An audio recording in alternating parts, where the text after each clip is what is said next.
You found the skeleton. How would you tell it's a dinosaur? You personally, how would you decide? Well, interesting question. I don't know. I'd have to do some research on this.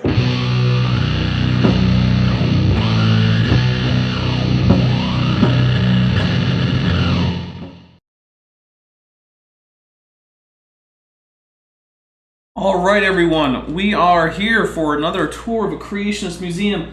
Originally, I was hoping that Erica could join us, but apparently she is stuck being behind on schoolwork, and you know, that master's thesis isn't going to write itself, so... Yeah. The world needs another primatologist, and she is next up to bat on that front. But this is actually a little bit different. This video... Oh, and by the way, of course, Eric Verthaler is here, because he is the one who has been to the museum. Haven't you? Mm-hmm. Numerous times. Right. I mean, I had there so many times as a YEC that I lost count. Well, this video is a little bit different, and I'm getting a little bit more feedback. I don't know why that keeps happening. But I don't know why. we are getting... This video is not actually from the Glendive Fossil Museum's own YouTube account, unlike the last two, where they had been uploading tours. And honestly, the reason that we're not doing another one of those is because I will probably want to punch myself in the face if I have to censor that little kid's face and name again. It takes hours to do that. So this one doesn't have a little kid in it, so we're gonna watch this one. This is another channel. The name of the channel is I think it's Back to Basics. Yep. Back to Basics 101. So if the link is in the description, if you want to check out the original video, we're starting a few seconds in, as you can see, because he gave some preamble that I don't really care about. So we're gonna skip it. Which is also why that I said that if there is a part 4, because of the fact that I could totally understand that Dapper Dino wants to have a break from all that, which is why that I said, hey, if you do it part 4, I totally would be up for doing the work to censor that kid's face. Yeah. So if we do a part 4 in the lead up to that, I'm going to teach Eric here how to pop that little censor bar over the kid's face, and we'll go from there. So okay. I do want to say that I know that some people were expecting a video about Kenthoven today. That is because I scheduled it for the wrong day, like an idiot. So my apologies. I'm sorry if that was what you were expecting today. It was a mistake on my part, and I take full responsibility for being a dummy when it comes to YouTube things. It's just like last week when I scheduled a Kent with Bent, and scheduled it for the minute that I was sitting at my computer, even though it was actually supposed to be for like another day and a half. So, yeah, I'm sorry about that. But anyway, I think it's time to just dive right into this video. We got 27 or so minutes worth of the guy who's been explaining things in our other 2 videos, explaining things in this one.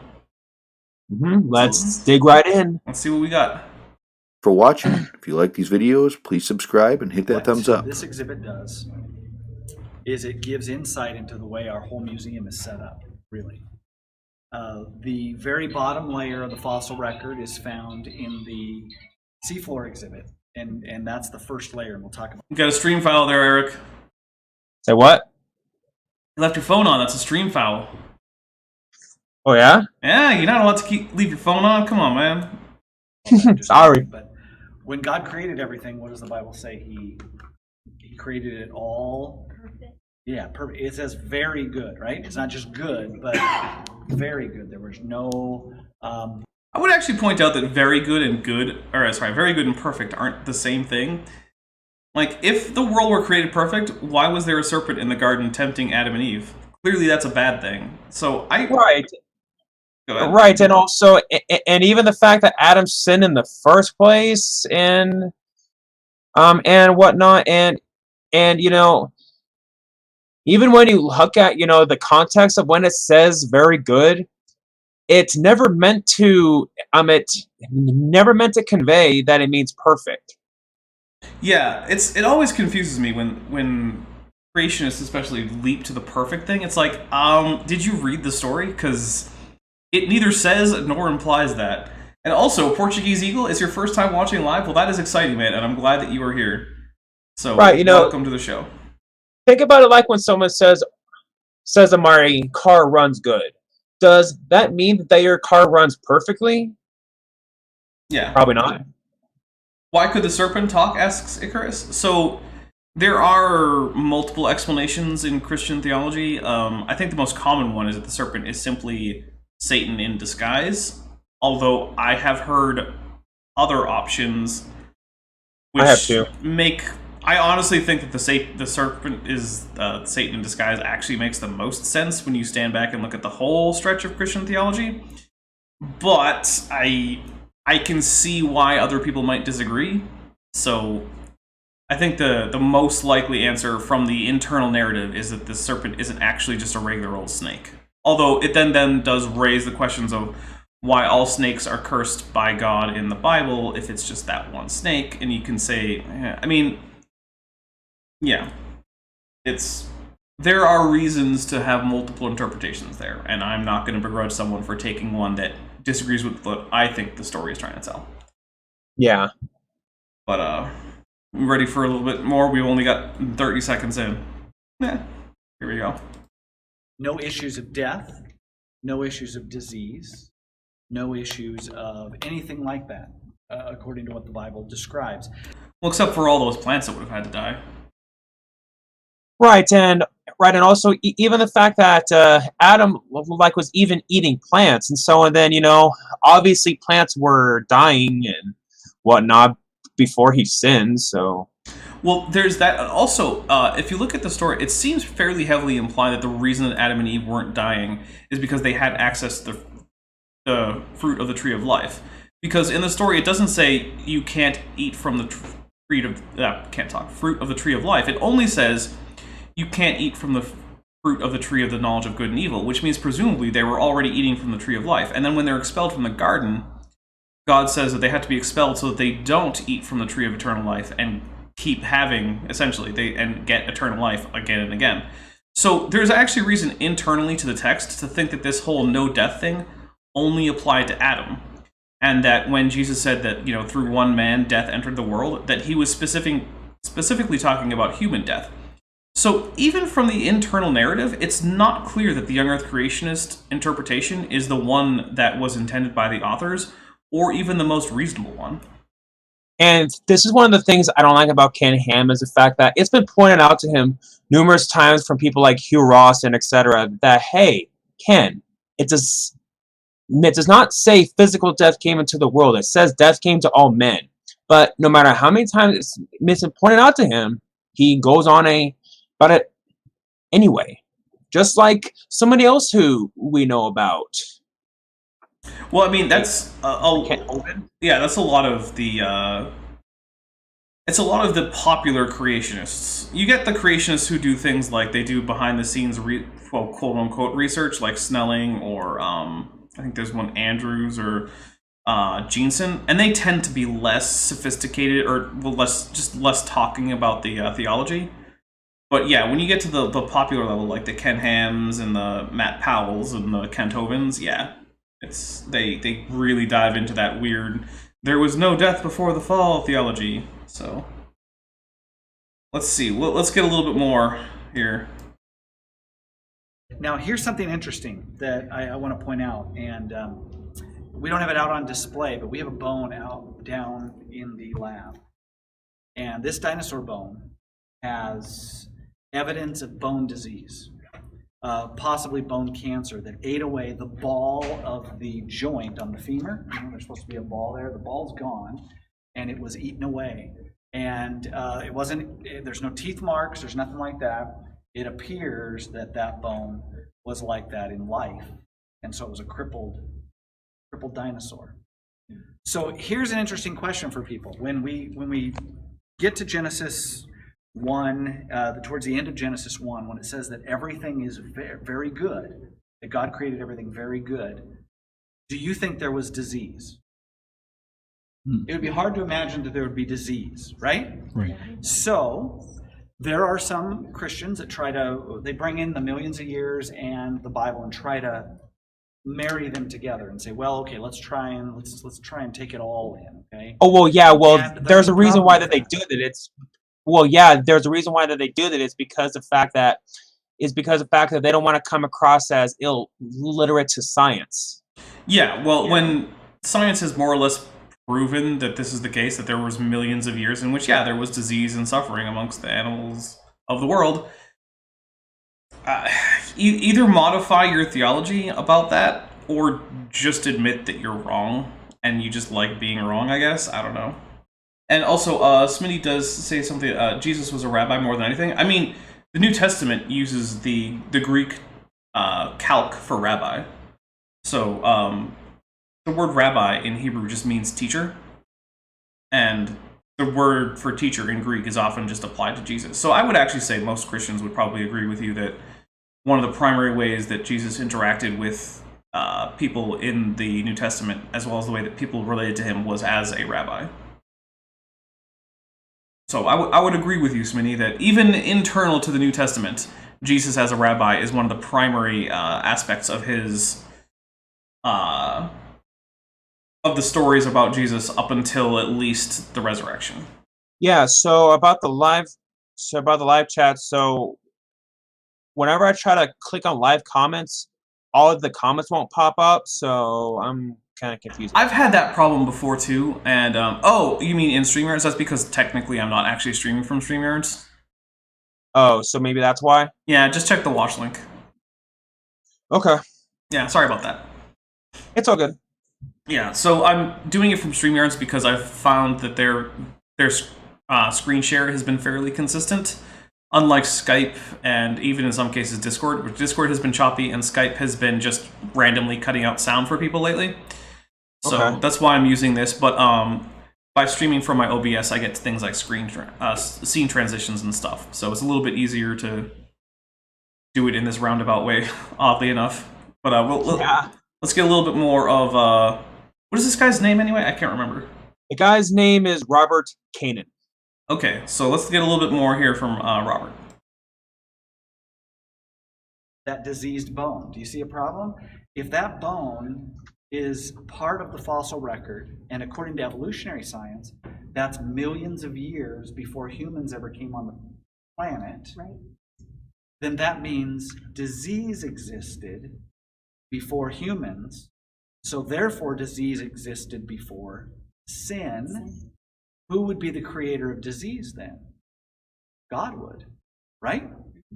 And that's, I mean, you could just go with the actual standard evolutionary interpretation in which most diseases are things that actually don't come about until after life develops. And then you can come to the question as like, if it evolves through natural processes, is it God? And that's a philosophical question. But I'm just going to say that if you accept evolution, you do not have to think that disease was a miraculous creation, because why would you think that? Right. So, to what degree that means it's God's fault? I mean, I can see arguments either way, honestly, but I don't think that you have to go with it's God's fault if you want to put God into that area, so let's get a little more in. That's not right. That's not what the Bible teaches. So there's a theological problem if you try to bring... Oh, and there are kids. Great. Well, oh, shoot. Sorry. It's all right. The only way for it to work, and I'm not just trying to make up something to I make forgot it about work, that part. But so here's the thing, right? They aren't identified, and I can blur them out in post, so... Okay, yeah. I am so sorry, about that. It happens. It does mean, hey, if you want to help out after the getting kid bombed, because that's what I'm just going to call that now, feel free to send like a couple bucks super chat to ask a question. Or don't. You don't have to. it just shows that this is a bigger issue than just some dinosaur bones in the ground. There is actually what we believe about God. That is a nice mount. In that. So when he created that, it it, is very good. We know that so Adam and Eve... This guy's saying that, oh well, all that we believe about God is at stake. No, it's not. Yeah, no, some of it might be. Well, I mean, some of your of course, you have to change your theology, but my point is, all of Christianity does not depend upon when the dinosaurs lived or if there was death before sin. What it does depend upon if Jesus rose from the dead or not. That, I mean, that's what all of it depends upon. Yeah. I agree. In fact, I would think that the New Testament would agree with you. That the central question for Christianity is whether or not Jesus rose from the dead. It's not whether or not dinosaurs evolved or whether humans come from a literal Adam and Eve who were the first Homo sapiens to ever exist. That is all secondary. And yeah, would it be more convenient for Christians if science lined up with young Earth creationism? Yes. Yes, it would. It doesn't. I'm sorry. And Christians throughout history have managed to find what was known about science and make it compatible with the broader aspects of their religion. Even if the Bible seemed to indicate an assumption that the world operated in a way that people at the time knew it didn't. So, this has been a problem that Christians have been solving just fine for thousands of years. Young Earth creationists are, oddly enough, they're not even going back to an older version of Christianity. They're creating this new, fantastical version of Christianity that has not been believed by Christians throughout time. Which, yeah, and even according to a lot of studies, the majority of Christians do not take the young Earth view. They don't take the flat Earth view. And yeah, some people will say, oh, well, just because a lot of people believe it won't mean it's true. Not necessarily always. Not necessarily always, but maybe there's a reason why the majority of Christians accept evolution. It's because that they're going, hey, there's a lot of evidence for it. If there's a lot of evidence for it, well, then obviously, there must be some authenticity to it.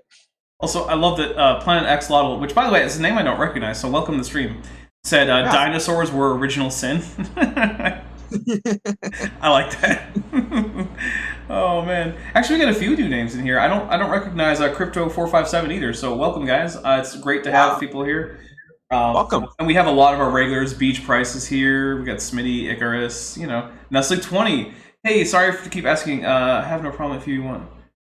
Is there room for one more? Actually, you know what, Nestle? I think we can add another one. We were originally going to have another one. So why not? Give me a second. Let me send you the link on Twitter. Does that work for you? Who's going to join? Nestle20. Actually, I guess I can just grab it here on Discord. Okay. So give me a second. I don't see why not. Yeah. I'm just grabbing the oh, I stopped screen sharing like an idiot. Oh, let me get it back. Okay, there we go. And then invite. No, we didn't lose a spot. We're good. Let's see. Here we go. Nestle20. Your invite has been sent.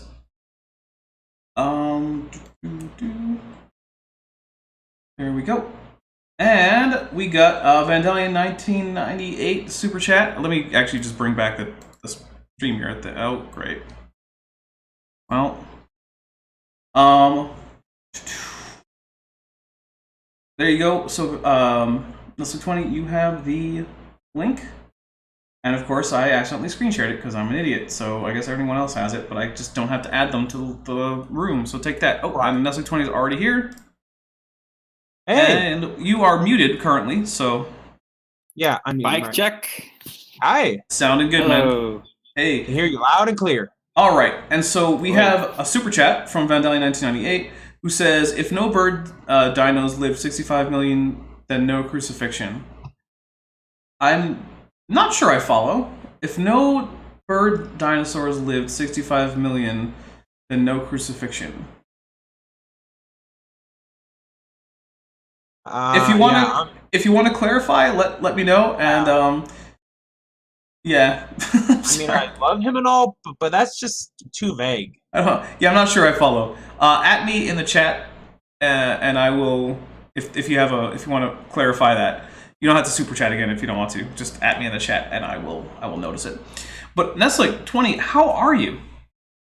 I'm doing fine, Awesome. mostly. Yeah. Mostly? Of course, no school anymore. I'm doing a bit of like computer work for my study program. But for the most part, it's doing great. Awesome, man. Oh, and yeah, Portuguese Eagle says that he discovered my channel in March, but yeah, time zones are a thing. Yeah, they are. I'm in Mountain Standard Time. I'm always in Mountain Standard. We don't do daylight savings time here. So not only are time zones always a thing, but how much the time difference is for me and the rest of the world changes every once in a while.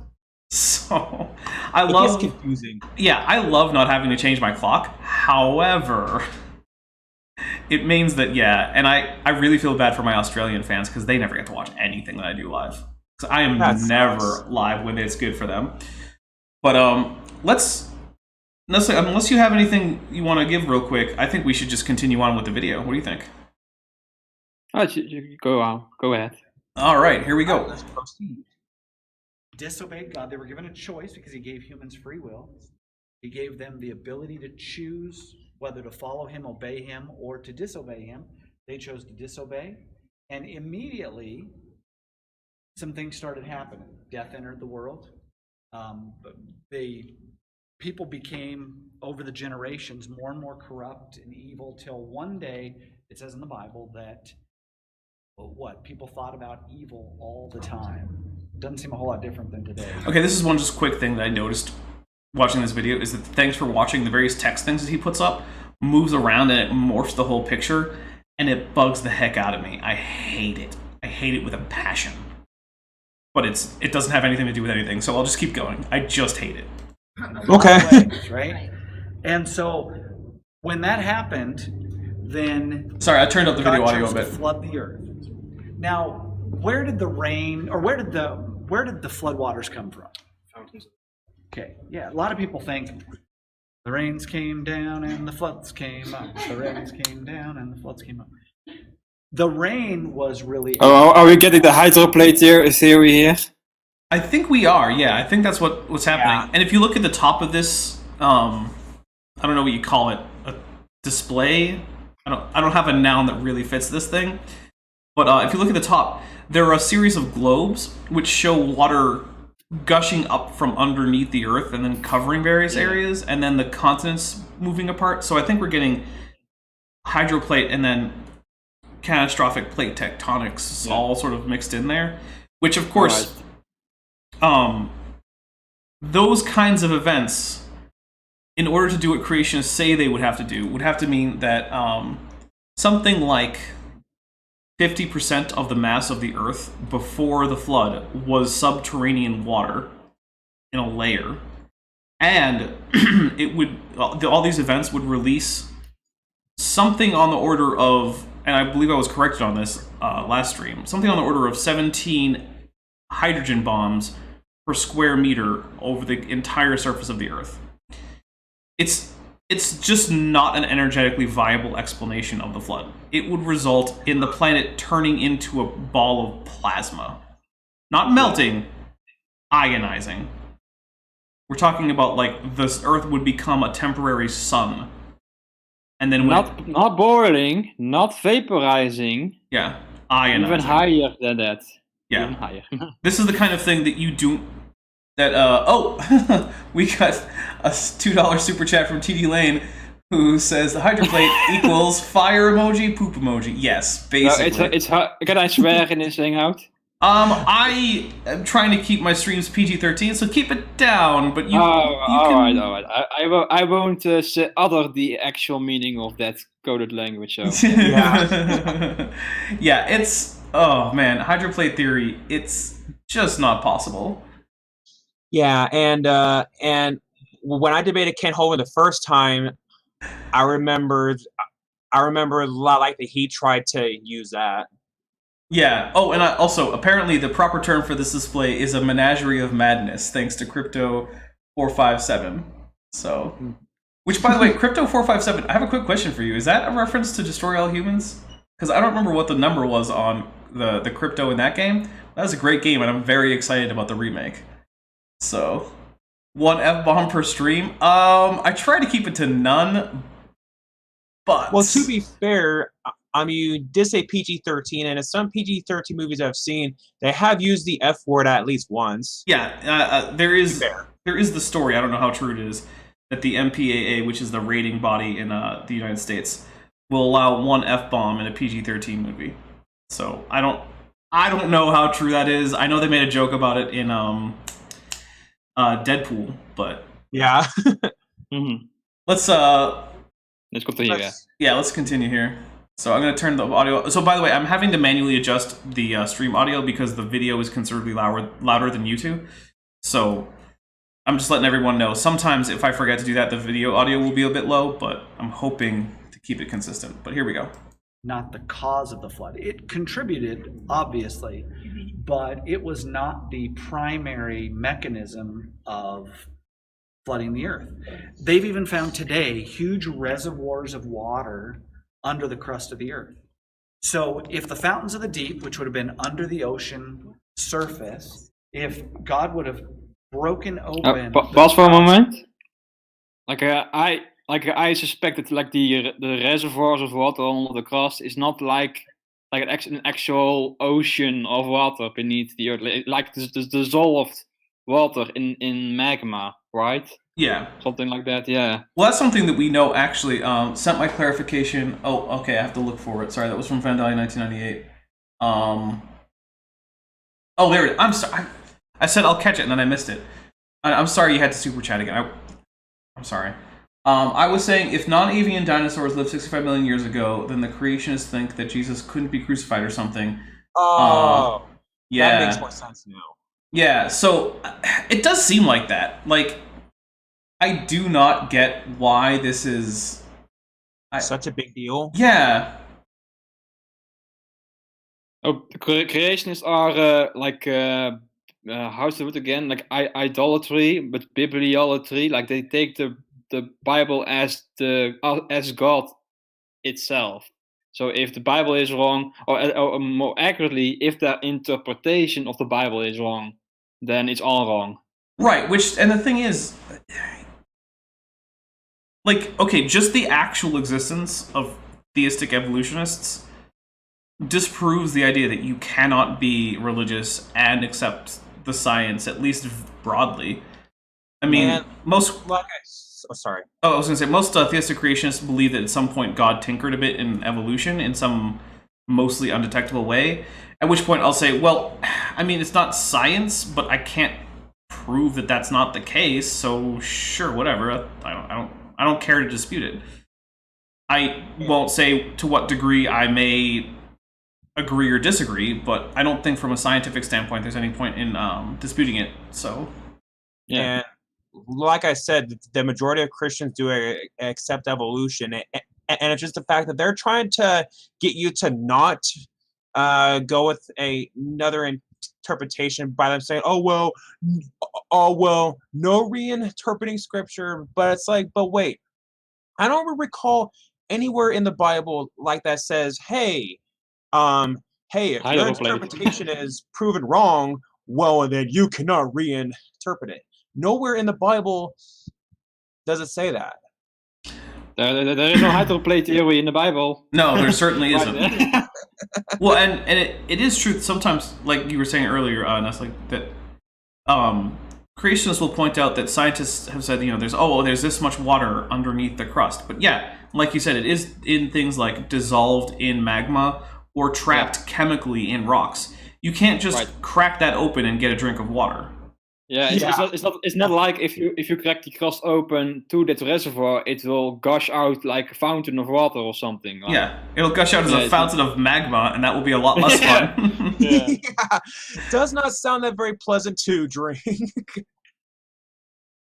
I think it's good enough for that one bit. So maybe listen further. All right, let's get a little more. So I'm going to turn the audio back up, and here we go.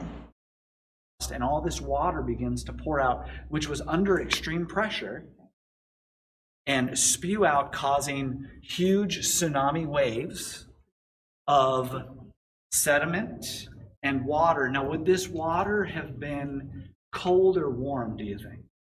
Under the crust of the earth. What's that? Boiling. Yeah, probably pretty hot. It's going to raise the temperature. Pretty hot. If by pretty hot you mean like 12,000 degrees Celsius, then maybe that's the kind of pretty hot we're talking about. We're talking about so hot that it couldn't maintain chemical bonds. It wouldn't come out as water. It would come out as ionized hydrogen and ionized oxygen. Even from that model, even from what he just said, like a huge tsunamis, why does nobody ask, how does a wooden boat survive even that? Like let's not even talk about the temperature, but the force of like a huge tsunami like that. Yeah, no, everything about it, everything about any of these attempts to explain away the flood resulted in everyone dies scenario. Yeah. Everybody dies. Like thermically and like brunt force, like everything. Yeah, it's all lethal. You would be killed because of just the arc being, in essentially a car crash. Plus, even if you weren't killed from that, you'd be killed by being cooked alive in basically something that comes close to being the core of the sun. Like, there are no options for this that result in Noah surviving without essentially infinite miracles. And that's why. Oh, sorry. Go ahead. Oh, sorry. And on top of that, okay, even if they were to survive all that, say during this flood, afterwards, so then all the plants and whatnot in the whole entire world would have been destroyed, and had it been a worldwide flood, all the animals would have died. So it's like, hey, we don't have any food now, so we're kind of screwed. And the only food that we have is two of each kind. Yeah, kind of animal. So yeah, and so the whole thing just does not make sense. Save those clean animals. Save those clean animals for everyone. Yeah. Well, actually, the clean animal thing, there is some reason. So it seems like the reason that that Noah was told to take extra clean animals was specifically so that he could sacrifice them after. Yeah, right. But still, yeah. So I was joking about like they have some surplus, so to speak, but still not enough for everyone to go around. They can make some goat jerky in the meantime because goats are clean. Yeah. That sounds like a bad meal. The one thing that always. The one thing that did always get me about the clean animal thing was that clean animals had not been defined at any point up until this point. So, what counts as clean? How does Noah know? Why hasn't there been any statement about what counts as clean? Because obviously the people reading it would have had the information about what clean animals were, but when did God tell Noah what animals were clean? Like, did he tell Adam and Eve which animals were clean? I don't even know. So it's a little weird thing where it's like, it seems like an anachronism in the story, because as far as I can tell, no information about clean versus unclean animals had been given. So doesn't it say about like you're allowed to eat this bird and not this bird or something like that? Like well, so like birds are fairly. Maybe we're getting off topic, but I don't know. Like, go ahead. Well, yeah, birds are fairly open-ended when it comes to clean versus unclean. It basically comes down to like birds of prey are out, but most other birds are in. Yeah. And then when it comes to mammals, it's basically ruminants. Ruminants are in. Everything else is basically out. Like animals that chew cud. Like but of course, it says that rabbits chew cud, even though they don't. They don't. Rabbits don't chew. They engage in coprophagy. Yeah. Which is not chewing the cud. They chew something else. Right. Although camels are technically cloven-hooved animals that chew the cud, but for some reason the Bible says that they're not cloven-hooved, so I don't know. Oh, they have the camel toe. So well, there is that. Their hooves are kind of cryptic because they're hidden. Like a lot of the foot structure is hidden under those gigantic fleshy pads. So I guess they don't look like they have cloven hooves, even though if you look at the anatomy, they actually do. Mm-hmm. But let's see. Yeah. Was there no reason given for why God preferred and caused the first Abel's sacrifice over Cain's? So, in the actual text, there doesn't seem to be, at least in Genesis, but there is a fairly long-standing tradition about reasons why. Honestly, it seems to me like the biggest reason why is because if you look at the law in the Pentateuch, so if you look at like Numbers and Deuteronomy and Leviticus, most of the sacrifices end up being animal sacrifices. So I honestly think that that's probably what the actual reason in the text is. But there are other reasons that theologians have given. And we have a $4.99 super chat from Vandali1998 who says, I guess it was trial and error. If God expected the sacrifice, then it's clean. If God accepted the sacrifice, I think what you mean, then it's clean. If not, then it's unclean. Like with Cain and Abel. Oh, so maybe Noah just had to sacrifice something of like every single animal and wait for like a sign from God. Like, oh yeah, that one was good. I was like, okay, like the very first science experiment. Yeah. God shines down like the spotlight from heaven on every good sacrifice. So there's no like, oh, I sacrificed a rhino. Nothing. Okay. I sacrificed a cow. Oh, we're good. Cows are good. Yeah. But yeah, I mean, maybe. All right, let's get going with a little bit more of the video. Of the ocean, it's going to do all sorts of things. So now you're going to have changes in the atmosphere. You're going to have major storms, superstorms swirling. Also, when you break open the crust of the earth, what else is going to happen? You're going to have volcanoes. Earthquakes. Yeah. You're going to have all sorts of things taking place during this time. I mean, yeah, earthquakes too. God is opening up the crust of the earth. Now, the fossil record is either a record of millions of years or it's a record of a huge catastrophe that happened on the earth. No, not really. In order to... Yeah, only, like, I don't think we have to spend a whole lot of time on it, but only one of those is a realistic option because we have too many non-catastrophic depositional environments. Yeah. In fact, they are the rule. Most deposition in the Phanerozoic is non-catastrophic.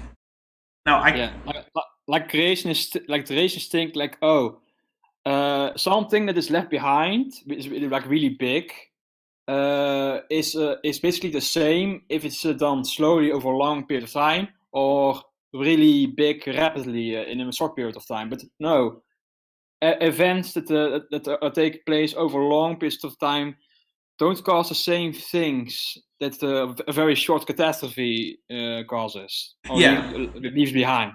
Yeah, like the evidence is pretty clear of which is which. Right, and it's like this is one of those times where I wish Colton were around because Colton, as you know, Corporal Anon, is a geology student right now, and he has a pretty darn good grasp on which things can and can't be caused by catastrophes. But we have things like limestone and shale and things like this that just cannot be laid down by a catastrophe. But then we have other things like, ash beds and graded bedding and things like this, which can be laid down by a catastrophe. And the reason that we say that... Also, so sand dunes, like things that cannot happen underwater. Right, yeah. We have evaporites and aeolian deposits, which have to be deposited above water. Because the name says it. Right, like an evaporite, which forms via evaporation, isn't going to form in the middle of a worldwide flood. Maybe at the end of the flood, but then all the evaporites would be in the highest layers, but that's also not what we find. We find deeply buried veins of things like salt. That's why salt mines have to go underground in many cases. They can't just be open pits where you pick up salt from the surface. They are in some places, like there are salt flats and things like that, where you can mine salt off the surface. But most salt mines are deep underground. In fact, you guys know that Himalayan pink salt? Yeah. Oh yeah. You know why? The non-GMO variety. Yeah, it's non-GMO salt. But do you know why it's pink though? Not off the top of my head. I think it's due to some kind of mineral, but I forgot what type of mineral it is. It's specifically fossilized algae. Oh yeah. Yeah. Because that Himalayan pink salt, the stuff that's at the top of the mountain, well, in the mountains, that's an evaporite deposit from a Mesozoic sea that was cut off from the rest of the ocean after the Indian subcontinent hit Asia. And then as time went on, there was less and less water flowing into the sea as the elevation raised, and so it evaporated away, leaving behind saltier and saltier water until eventually it just left behind salt deposits, and the algae that were surviving eventually all died and fossilized in the salt deposits. So if you eat that pink salt, you're eating millions of year-old fossils of algae. And that whole scenario is impossible under a flood. So anytime you get a Himalayan pink salt lamp, or you put some pink salt in your salt shaker, you are proving young Earth creationism wrong. Mm-hmm. So there you go. So if you want that's the evolutionist salt of choice, is the expensive Himalayan pink salt, I guess. And the other thing that refutes the idea, like that all these fossils of all these creatures, like dinosaurs and whatnot, were all laid down by the flood. That they argue, oh, it must have all been laid down by water. But yeah, what about the La Brea tar pits? That obviously was not laid down by water. Right, yeah, it was laid down by tar, hence the name, right? Like, what else could it be? Yeah. Right, yeah. Although I think some creationists might say that the La Brea tar pits are post-flood. So I don't know. Like, they might go with that. Just because they're so far into the Cenozoic. Yeah, but, but what they argue is like that, oh, the Cenozoic and Mesozoic, they all lived at once. Okay, so if that were true, and so and with science, you have to make predictions. So if that were true, we would find some non-avian dinosaurs and even like some Paleozoic creatures in the La Brea tar pits. We just don't see that. Well, yeah. The whole everything just left the ark and then spread out to where it should be would mean that in Cenozoic deposits, which are supposedly post-flood, we should see some Mesozoic and Paleozoic fauna and flora. Well, we just don't. Like, where's my Cenozoic lycopod tree? Nowhere. Nowhere. It just doesn't exist. But I think we should get some more video in here. We're only 5 minutes in. Get fossils. You need a huge catastrophe to take place. Fossils don't form when something just dies on the side of a creek and just slowly gets buried over time and then fossilized. Sometimes? Sorry. Yeah. It'll No, that's all right. Right? Even. I mean, it is true that yeah. It is true that sometimes things can be fossilized by falling into a creek, or as apparently they say in Montana, a crick. I don't know. Regional variation in English. But anyway, in case you're not a native English speaker, though that word means essentially it's a small river. It's smaller than a stream. So yeah, I think like some specimens of Archaeopteryx that are in Lagerstatten, it fell in like a lagoon. Yeah, and because at the bottom it's really salty, and because of its high salinity, it didn't decay, and it's just slowly got buried with like really fine layers of sand over time. Well, one of the things is it is true that in general most fossils have been buried rapidly, but buried rapidly is not the same thing as buried in a flood or a worldwide flood. Yeah, like they are using the affirming the consequent fallacy to an extreme. Like, oh, if global flood, therefore rapid burial. Oh, rapid burial, therefore global flood. Right. You don't get to quite make that switch there.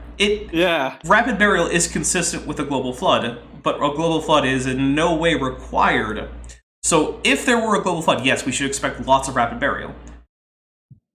But the fact that we see rapid burial doesn't, like, we can see rapid burial taking place today, right? In local floods and even in non-flood environments. Things get buried rapidly sometimes because there are some areas where sediment deposition is relatively quick. And we also know of places where fossils are almost certainly forming that are not fast dissolving. Like, for instance, there's one particularly salty and alkaline inland lake in Africa that is extremely deadly, and it actually ends up killing a fair few birds every week, basically. Who end up, yeah, it's an extremely dangerous lake. But the thing is, chances are that those bones are falling to the bottom of that lake and becoming fossils. Like, we know of areas where there are almost certainly fossils forming, and it doesn't require a worldwide flood. And there's such a thing as a subfossil. which is a fossil that just isn't quite fossilized yet. So that means it's currently becoming a fossil. So it's just a lie that when creationists say, "Oh, fossils aren't forming today," like, no, they are. Yeah, they definitely are. And there's also sometimes something can get buried rapidly even without any water. Like one of the most famous fossil finds, like you have like a Protoceratops locked in Mortal Kombat with a Velociraptor. Like you can really see them fighting, and they must have been buried like that, like really like in an instant, basically, for them to be like this. But the thing is, they were buried by a collapsing sand dune, not a flood or any water or any kind. Right. Which it's so funny that you mentioned that. It's so funny that they mentioned that specimen. It's because of the fact that I remember once Nephilim Free actually used that as something like to try to prove like a worldwide flood. Oh my god. That was too funny. By the way, Thronmulus is here, and I want to mention to him especially that Thronmulus, I now have everything either here or on the way to paint up the first batch of the army. So it's coming. In about a week or so, I am hoping that my Forge World Order will be here, so I can finish off with the heads and shoulder pads. And the rest of my paint is going to be here soon. And I just got my brushes today, so yeah, don't worry. The army is actually happening. It's not going to be a pretend thing. But I just want to say that because Thronmulus has been one of the viewers of mine who has been grabbing things off of the Amazon wishlist to help complete that army. So, special thank you there. Somebody in the live chat says Mortal Kombat. Like I wasn't trying to make that reference. Oh, and Portuguese Eagle says, I have worked with sauropod fossils from the, and please forgive my pronunciation, but Urinha? I'm not sure. Formation in Portugal. I do not speak Portuguese. Many apologies. And you can see some of them are damaged because they were exposed for months or years before being buried. Well, that's one of the neat things about sauropods is their bones are so big that, like, what's going to happen to a sauropod femur? Nothing. It's just going to sit there, right? It can take rapid burial, can involve months or in some cases even years, depending on what the organism is. So, for instance, trees, if a tree dies, it can stay standing for a decade. And if during the course of that decade it's buried, sauropods they often get disarticulated over time. And yes, right. But you're still likely to be able to find things. What? No, so you got to cut out the crunchy. Oh, sorry. But yeah, like big sauropod bones or trees, they can stay uncovered for a long time before being fossilized. Like especially like you take a tree. This is one of those reasons why you get the vertical tree fossils. A tree can stay standing for years, and if during the course of those years it gets covered in sediment, well, that still counts as rapid for a tree. It's all relative.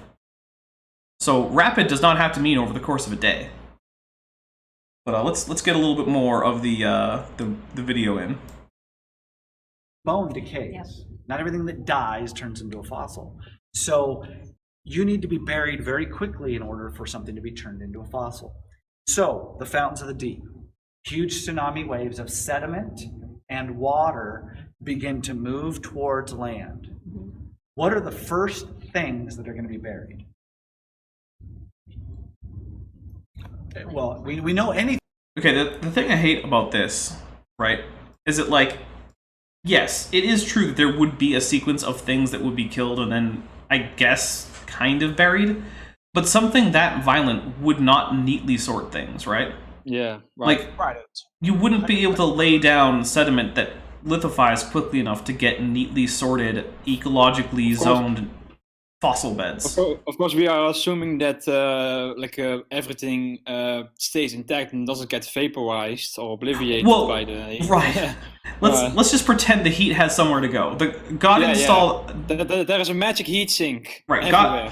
God installed some miraculous copper veins that just go right out into space, so that they can just use a heat radiator that way. We'll just assume it. Sure, why not? Yeah. Okay, so there's a giant tsunami coming, right? And it's going to crash over the land, And then, as tsunamis do, it's going to wash back down, and so it's going to take sediment and animals and plants and whatever and deposit them at the bottom. But the thing is, if you look at actual tsunami deposits, because that's a thing we can find, right? It doesn't take things in neatly ordered ecological zones and deposit them in that order. It just jumbles everything it has up together, and just kind of things fall out mostly randomly. There's some hydrologic sorting. I mean, it is a real thing that creationists talk about. Like, hydrologic sorting does happen. But the thing is that the fossil record doesn't match hydrologic sorting predictions. Because, they'll point out, like, oh, there are clams down near the bottom because they're heavy and dense. Well, yeah, there are also clams near the top. Yep. So hydrologic sorting can't explain this, or we wouldn't find things like clams in Cenozoic strata. But I don't know if you know this, but Cenozoic clams. It's actually worse. It's actually worse because I think, if I'm not mistaken, like in the Paleozoic, you have like a lot of mollusk diversity. They were taking up the filter feeding niche. Yeah.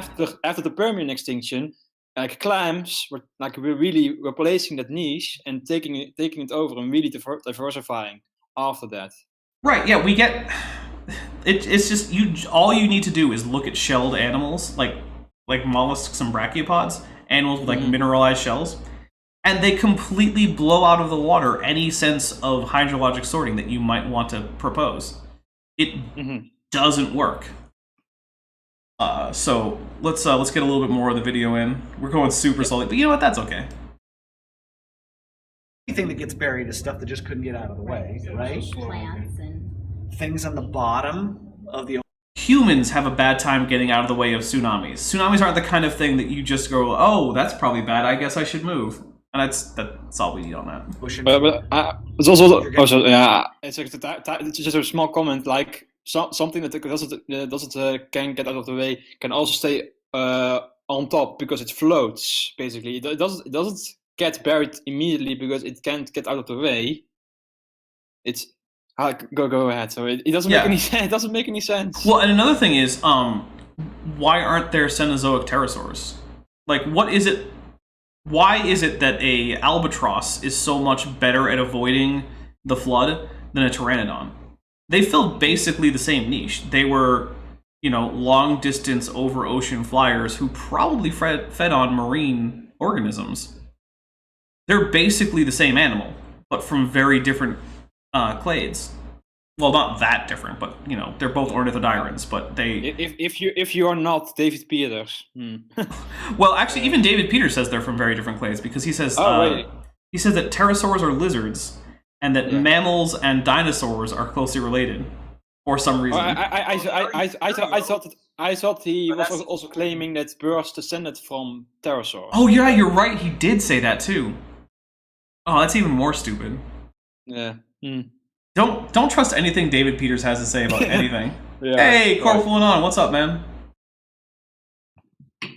Anyway, we're getting off topic again, so let's. Well, yeah. Well, a little bit off topic. It's adjacent, but here we go. We're gonna have that seafloor exhibit that we have down there. That's the Cambrian layer. That's the very bottom layer of the fossil record that has fossils in it. There's pre-Cambrian rock, but there's really no fossils to speak of. There might be a worm here, a worm, that kind of rock. But yeah, the Ediacaran biota or the Ediacaran, I've heard it multiple ways. I think it's pronounced Ediacaran. Ediacaran? Look, I'm gonna go with. Here's my advice for all of these words. They're weird Latin/Greek hybrid nonsense.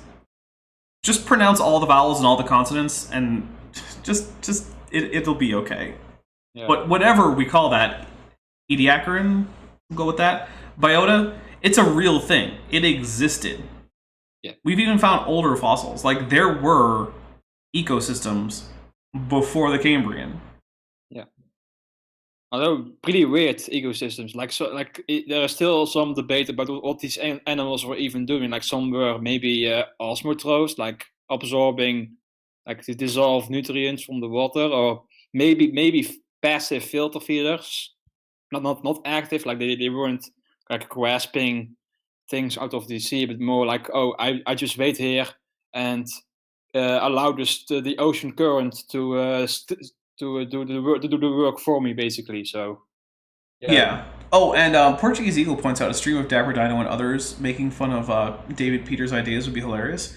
I agree, and honestly, I actually have someone who I think would be good for that. Do you guys know who Trevor Vale is? Yeah. Oh yeah, him. Yeah, I'm in contact with him, and I might try to get him on for something like that because I think his take on that would be amazing. You mean the paleontologist who went on like? He was on Joe Rogan's show. Joe Rogan, Yeah, Joe Rogan, yeah. That guy.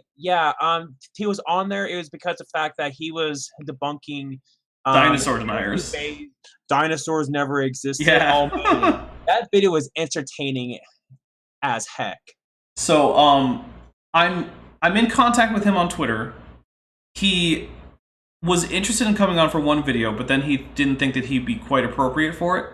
And I agreed with him that maybe, yeah, he might not be appropriate for that one, but he might be appropriate for David Peters. Because basically, I offered for him to come on to talk about In His Images dinosaur video. Oh, yeah. And he was like, no, I would be way more rude than you are, and you're trying to be nice to this guy, and I couldn't. I was like, that's fair. Yeah, that's fair. But I don't care about being nice to David Peters, because David Peters is himself kind of a jerk. So yeah. What goes around comes around. Right. I have this. Maybe I'm a bit of derailing the conversation, but I have to mention this. Like I work with Jackson Reed for his videos. Like we made the videos responding to a creationist, but we have David Peters himself commenting on that video. Oh God. Talking about things that are irrelevant to the video. Even. Oh, I've seen some of those comments. Jackson Wheat has shared some of those with me because I haven't really appeared on Jackson's channel or he on mine, but we're in fairly frequent contact. So I talk to Jackson probably every few days. So yeah, he sent me some of those screenshots. They are hilarious. But here's what we're gonna do. We're gonna get one more section in of video, then we're gonna take a quick intermission because this is thirsty work, and I have a little bit of a sore throat, and so I'm going to need some additional liquid. So we're going to get a little bit more video in, a little bit more comment, intermission, and then we'll be back. So here we go. Okay. The first layer, what we would consider the first layer of the flood, would be the Cambrian layer. And according to evolutionary science, or evolutionary thought, and I'm not even going to call it science. Yeah. Okay, that right there, he said, is such an arrogant thing to say, and it's such a big slap in the face to all the scientists who have dedicated so much of their time and energy into researching all that, and for him to just shrug it off to the side and say, "Oh, it's just a thought." Yeah. Really, dude? Sorry, I just missed what he said. Like I was distracted by my dog. Sorry. What did he just?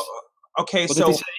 what he Well, said is So what he said is evolutionary science. Oh no, wait, evolutionary thought. And then he said that evolution is not science. All right. Yeah. All right. Yeah. It was, and I think Eric summed that up. But I think we're going to go to a quick intermission. And actually, oddly enough, in my last stream, the the song that plays during the fossil slideshow? Oh yeah. It got copyright claim for the first time ever, even though I grabbed it from a copyright-free website. So we'll see it's not a strike. It was a false copyright. It might be. I just muted it, so if you go back and watch that, you just don't get the music during that section. If it happens again, I might just clip it out. But if it keeps happening, I might.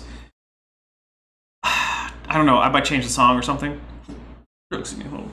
You might have to, but yet, I mean, you shouldn't have to if you got it from a copyright-free source. I did, but it's one of those things where it's not worth my time to try and fight that on such a minor issue. If it's not a strike, I don't really care that much. So, because I can just clip out that section. You guys still get to hear it live, and in the if I clip it out in the final version of the stream that goes live on YouTube, it'll just be slightly shorter. You just won't get that slideshow. But anyway, I'll be right back after I grab a frosty cold beverage to help slightly ease my throat. Yeah, we'll be back in just a couple minutes.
Oh, Nani? Dare? Oh, Ujira desu ka?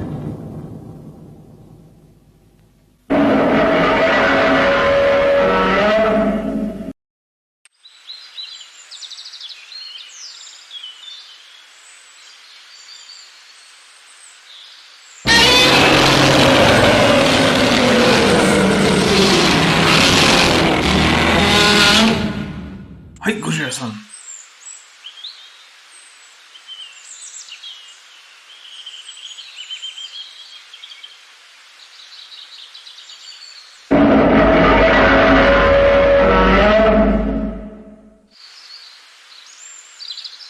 Hai.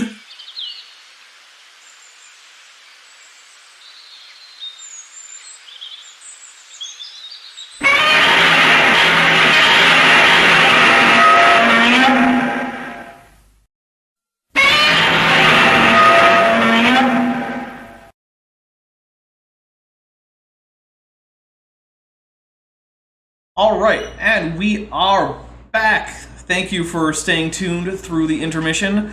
And I'm sorry, Planet Axolotl, if the beginning segment was a little bit too sad. I did intentionally try to find the saddest piano music I could. I made sure it was in a minor key and it was nice and slow, because anything that's slow in a minor key on a piano makes you sad. That's the rule. So are we ready for a little bit more of this video? Let's dig right in. All right. Of the beginnings of life on Earth. Well, it's very complex life, from the trilobite and to the anomalocaris, and all those things that are in that C4 are very complex creatures, and they're varied. You have soft-bodied creatures and hard-shelled creatures. Right. All these great varieties in this one layer that just boom, all of them appear out of nowhere. No. The Cambrian explosion did not appear out of nowhere. There are precursors for the majority of Precambrian organisms found in the Precambrian, or at least potential precursors. We have life that can, in fact, be reasonably inferred to be at least karyotypic of Cambrian organisms, or the ancestors of Cambrian organisms. Yeah, and also the one important thing to mention is like every single thing he mentions, like hard shells, anomalocaris, trilobites.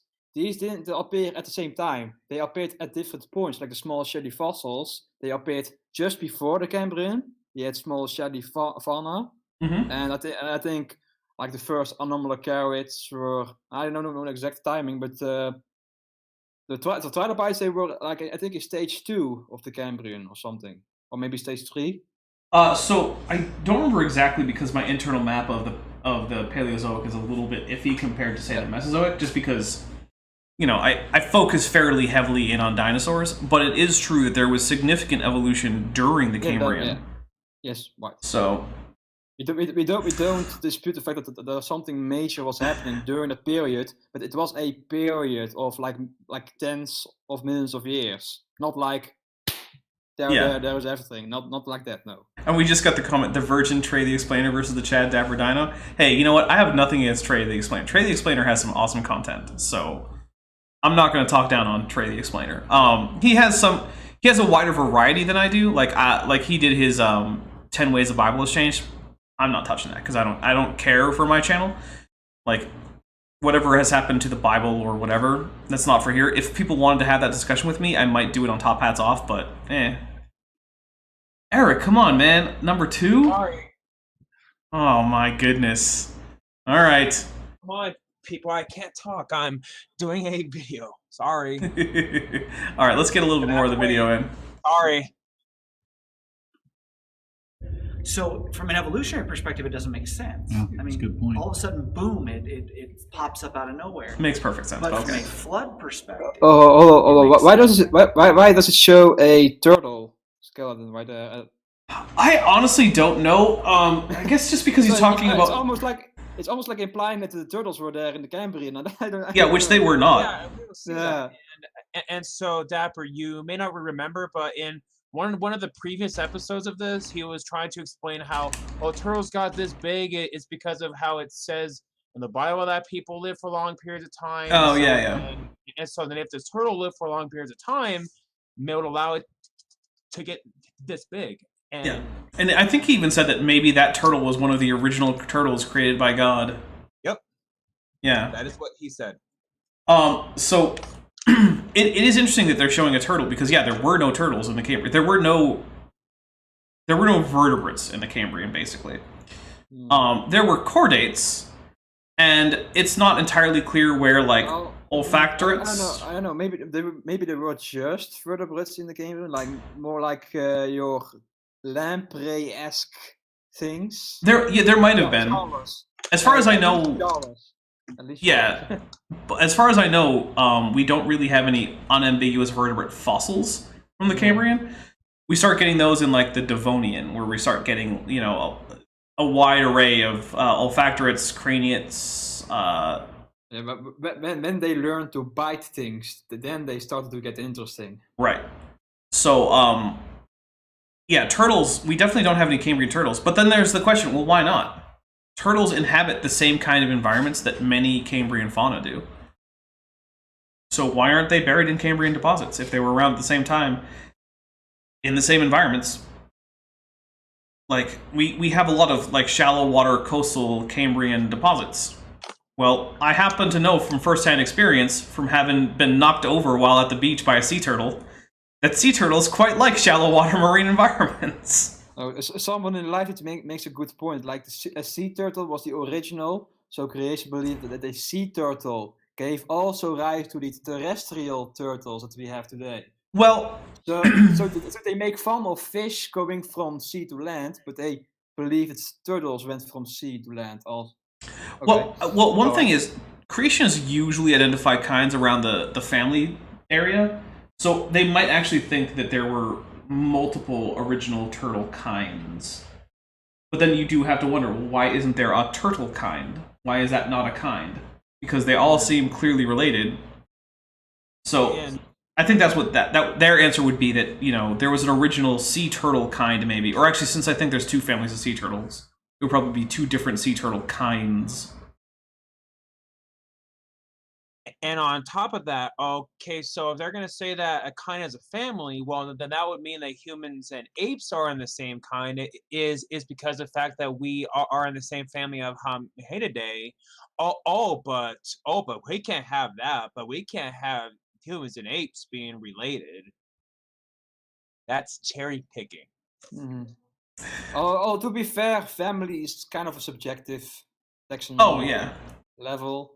Like for example, I think beetles. No, beetles are in order, I think, right? They are in order, but still, an order of beetles compared to an order of mammals, like primates, they aren't comparable at all.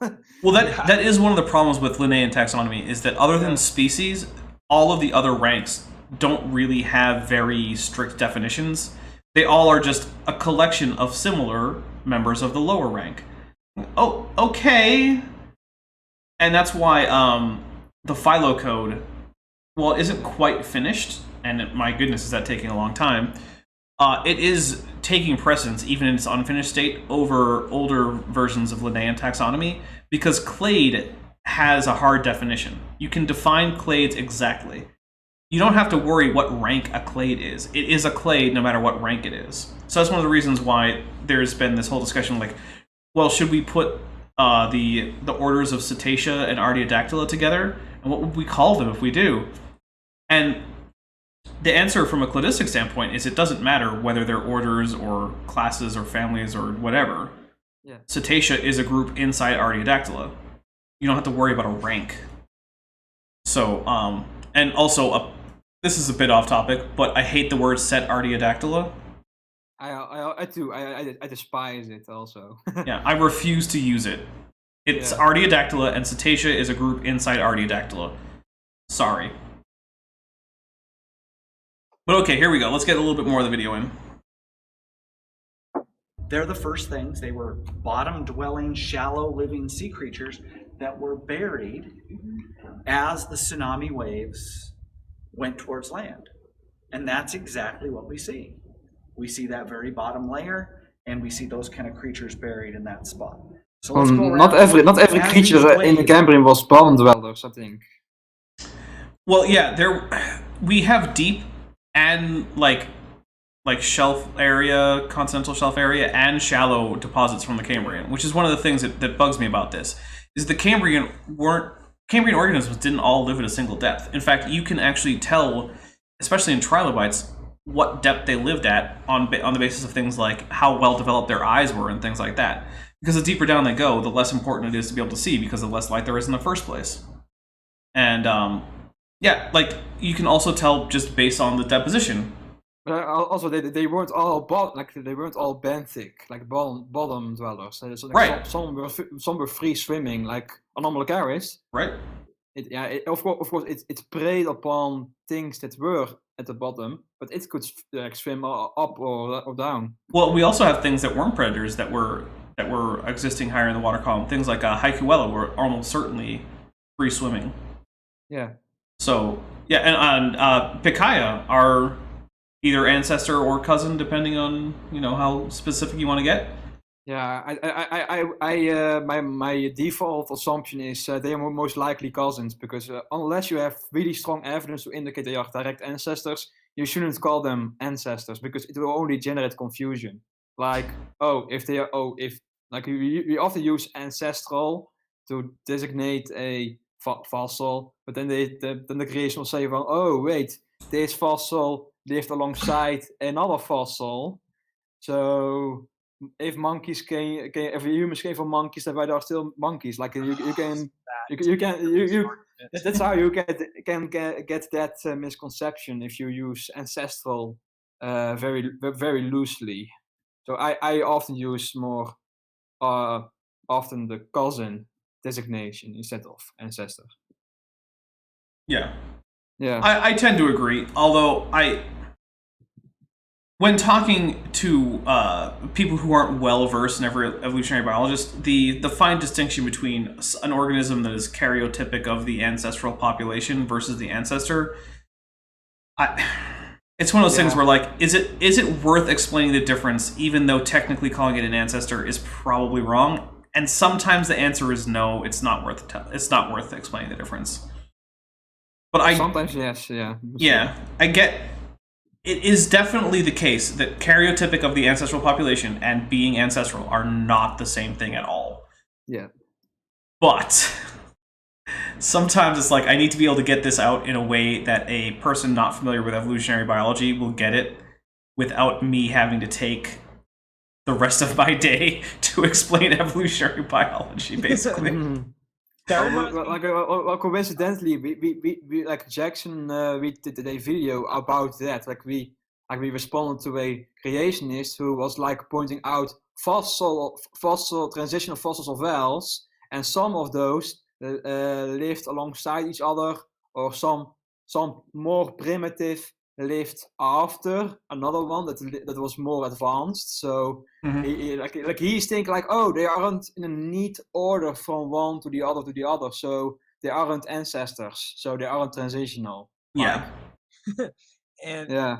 that reminds me of this one segment of this one show. I forget which one, but it was like the segment where some scientist was doing like some talk about evolution, and there was a creationist there. I was saying, "Oh yeah, oh well, where's the transition between apes and humans?" And then they would list off Australopithecus, Homo erectus, but then this creationist would like ask a link like for everything, and so then the two of them were there for literally the whole entire day, and so then at nighttime he was like, okay, where's the link for this?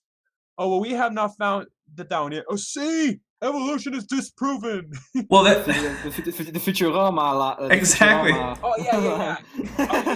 It was Futurama. That was funny. If anyone here has not seen the Futurama episode A Clockwork Origin, after this stream, go watch it. It is exactly about this. And there is a scene where Professor Farnsworth is arguing in favor of evolution, and the person he's arguing against keeps saying, but see, I have you now, for where is the link between this and this? And Professor Farnsworth says, well, we found that, it's this. And then he keeps doing that, and it cuts to like hours later, and he's got this whole line of transitional fossils. And then the person he's arguing with is like, well, where's the link there? And he's like, okay, I'll admit, we haven't found that one link. And the creationist just says, aha! Evolution must be fake, basically. Even though we have all these other transitions. Right. Oh, and by the way, for $2.99 dues from Ian Chen, feeling older daps? Hi, Eric TD Lane. Well, so look, when you're already in your 150 million 70s, a single year doesn't feel that much like a big deal. But I guess I feel slightly older. But I think we should continue with the video. Yeah. Yeah. We should. We've gone a little bit off topic. Well, you know what? We're having fun though, so I don't mind too much. But we'll get some more in. Here we go. Has reached the land. What's the first thing that it's going to take down that can't run? That's exactly right. Somebody the other day was like, snakes, they can't run. I'm like, well, yeah, okay, I understand. But, I mean, the trees aren't going to run away, right? Well, from my understanding, there are... I'm sorry to pause it so soon, but from my understanding, there are... Now, I am by no means an expert on snakes, but I have seen some snakes like that actually are able to slither away pretty fast. So, yeah, so I... think for some snakes, yeah, that would be a problem, but not for all of them. And some can swim. Right, yeah. Some can too. Yeah, that's a good question. Why aren't there Cambrian sea snakes? Yeah. They live in the exact same kinds of environments that other Cambrian animals lived in. Also, I also think that snakes can run better than trees. Well, to be fair... there aren't a lot of trees in the Cambrian. No, although to be fair, he did say that snakes weren't the next things to be buried. He is saying that trees were. All right. So yeah, to be fair. Yeah, I don't want to straw man him. So, although this is where I wish we had Erica here because we've got this human evolution display up for no reason, and I would love to hear her take on that. So that was one of the reasons why that I thought that we could go with my original idea with a part 3 is if we would do like the slideshow of like all of like the photos that I have of all of their arguments against human evolution, and if we were to have her on. But yeah, but maybe sometime in the future when she's not so busy like with school. But yeah. Okay. Yeah. Well, I'm hoping we can have her on for another one. Or even an Eric with Erica. I'm trying to get one of those in, so this will be something I get more into later on, but probably not this week, but maybe the week after. I'm going to see if I can do an Eric with Erica, or maybe the week after that. I'm hoping within the next month or so we can do it. We can finally finish up that video with Eric Hovind. So, And yeah, we'll get into more of that later on when I do the wrap up stuff and announcements. But let's get a little bit more of the video in. Excuse me. The water is going to take down the vegetation and the insects and things like that and begin to lay that down. That's the... Wait, insects? The things that can fly? Well, some insects are flightless, but of course, yeah. Well, yeah, sure, but like, if you're like, oh, hey, there's like cockroach and like non-flying cockroach and like silverfish and things like that. Next, okay, fine, but in like the Carboniferous, which is what he's talking about, we're gonna find things like, you know, griffin flies, which are extremely agile and adept flyers.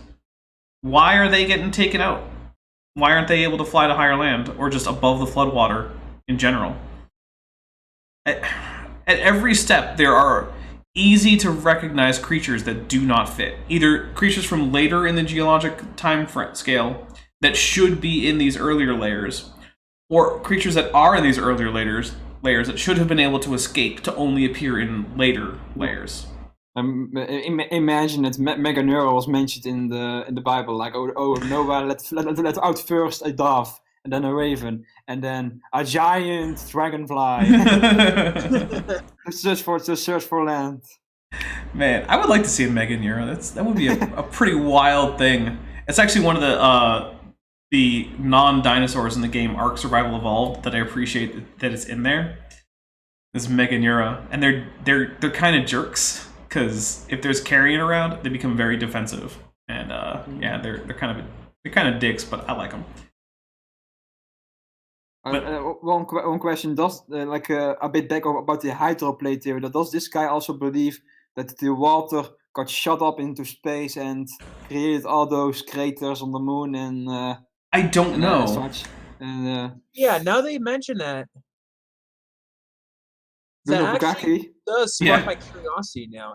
And a friend of mine does want to take me down to this museum sometime this summer. So if that becomes possible, then maybe I can ask him. I would love to get an answer to that, because that is one of the crazier parts of the whole hydroplate theory, is the idea that the water shot out, and there are some creationists who will say that not only did it cause the craters on the moon, including the far side of the moon, but that it also caused the craters on bodies like Mercury and Mars, which is just insane. Like, basically what I'm saying is go check out the Gutsick Gibbon video on this topic. Yeah, because it's a really good video. It's really good, and she did a lot of footwork doing the math to tell you just how crazy this is. Like, I cannot express it to you here off the cuff. Just watch the video. If you haven't subscribed to Erica, go do it and watch. I think it's her latest video. But, does he also believe that like Pangea got split apart during the flood like that? He seems to, on the basis of the globes that he has above this display. Like, if you look at those, that would turn the crust of the Earth inside out. Pretty much. Yeah, everything about hydroplate theory is just thermodynamically not just impossible. But here we go. Let's get a little bit more in. Exact next layer, a predominant layer you see, is the Carboniferous layer with trees and vegetation and all sorts of things like that buried. Again, very quickly. It has to be buried very quickly in order for it to be fossilized. No angiosperms. I live on. Well, yeah, that is one of the things, is like the actual trees that we see are not modern trees. Yeah. Why not? It's not like there aren't coastal pine and, deciduous forests on Earth now. Why wouldn't there be pine trees or oak trees or whatever near the coast? It's just lycopods. Yeah, it's but I guess that's all we have. We'll just keep going. It's a treasure trove of fossils. There are dinosaur bones, and there is petrified logs. One log that we found, it goes into the hillside. It is petrified and actually agatized in spots. And then when you get down deeper, it's coalified on one spot, and then guess what's right underneath that? Original wood. It hasn't even been fossilized. Citation needed.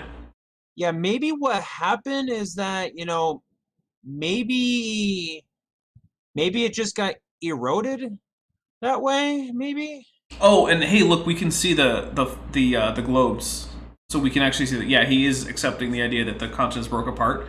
Because if you look at the first one that we can see in full on the left, it's got South America and Africa right next to each other, and then the next one seems to have continents farther apart, and the next one has them very close to their current position.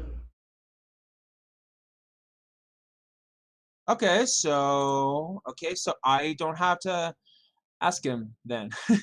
Well, that still doesn't answer the question about the craters on the moon and whatnot. Yeah, true. So I would still like to get an answer to that question. Yeah, so fossilized, acatized, coalphized, gotta catch 'em all, says Thronmulus. Yeah, basically. Pokemon. Is it possible for, like, perhaps it could be like a tree that it got partially burned and partially turned into coal, like, or maybe like something like a charcoal, and then one side remained wood, maybe. I don't know. I don't know. Unless he specified what he's talking about, we don't know what it is. Like, well, the thing is, the part that really bugs me, like the partially coal, partially agate, partially just permineralized, like, I don't super care. I don't completely believe him, but what I would really need to see is his citation for completely unfossilized carboniferous wood. Because I do not believe it until he provides me with a citation. I've never heard of anything like that. If you're a creationist watching this video now or after the fact, please put a citation for this claim in the comments or in chat or something like that. Because I would love to read the paper on that. That would be awesome. And I'm the kind of guy who goes out and reads paleontology papers. So I'll check it out if you provide a citation. So let's get a little bit more of the video in, though. In any way, shape, or form, it's just wood. The only thing that would explain that is, one, that it's not very old, that it didn't get buried all that long ago.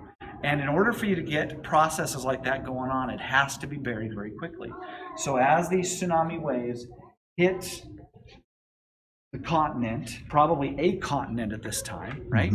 It begins to bury the vegetation next. And then as we go around, then let's go ahead and go over here to the next one. There's a lot of theories on the plants and the trees and different things like that. Like, how did they... I just want to answer one comment quickly. Because Planet Axolotl says, I really doubt anyone here is a creationist. Actually, we do get creationists in the chat from time to time, and they are welcome to be in the chat as long as they behave. And that's true for everyone, actually.